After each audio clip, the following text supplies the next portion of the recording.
Mga sports, isipin mo ito. Sa gitna ng pinakamalaking basketball event sa mundo, ang NBA All-Star Weekend, may isang pamilyang may dugong Pilipino ang gumawa ng kasaysayan. At habang nangyari iyon sa Amerika, dito naman sa Asia, naghahanda ang Gilas Pilipinas para sa isa na namang matinding laban kontra New Zealand Tall Blacks. Dalawang kwento, isang tema, Filipino pride sa world stage. Kung trip mo po ang ganitong content, pay-1 ng follow at pa-subscribe na din. Tara po, simulan na natin.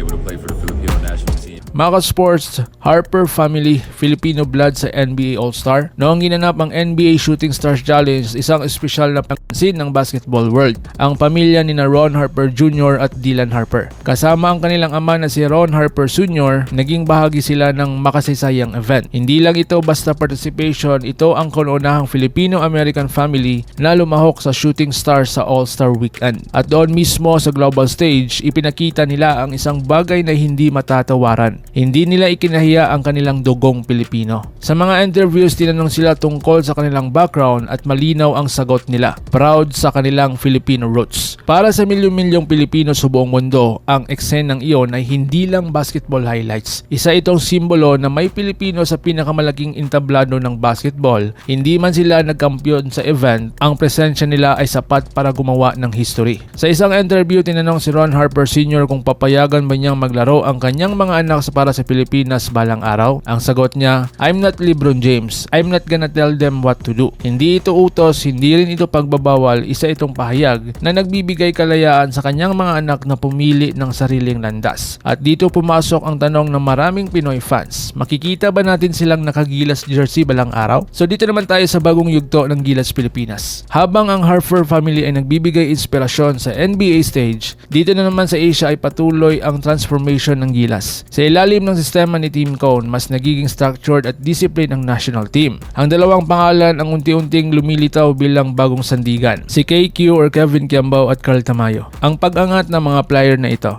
si Carl Tamayo mas naging physical, mas confident at mas consistent sa international exposure. Habang si Kevin Kiambao naman ay isang all-around forward na kayang mag-score, mag-rebound at mag-create ng plays. Hindi lang sila role players, sila ang future core ng Gilas. At sa darating na laban kontra New Zealand, sila ang aasang magbibigay ng enerhiya at spark. So ngayon mga sports ano ang hamon kontra sa New Zealand? Mga sports, alam ko na hindi basta-basta ang Tall Blacks. Kasi nga physical sila maglaro, may outside shooting din sila at may structured ang kanilang system. Ang laban nito ay hindi lang tungkol sa panalo. Ito ay test kung handa na ba ang bagong henerasyon ng Gilas. So ngayon ang mga kailangan i-improve. Unang-una dyan ang consistent outside shooting natin. Mas matinding depensa, ball movement sa crunch time. Kung maayos ang mga ito, hindi malayong makipagsabayan ang Gilas sa pinakamalalakas sa rehiyon. So ngayon, isang malaking tanong, isipin mo. Kung balang araw ay magdesisyon ang Harper Brothers na maglaro para sa Pilipinas at kasabay nito ay nag-pick na sina KQ at Tamayo, ano kaya ang magiging itsura ng Gilas soon? NBA blood, Asian toughness, Pinoy puso. Ang kwento ng Harper family at ang pag-angat ng Gilas ay iisang mensahe. Ang Pilipino kaya sa world stage. Kung proud ka sa Filipino basketball, like, comment at subscribe para sa mas marami pang kwentong ganito. Laban Pilipinas puso, so paano? Ingat po kayo.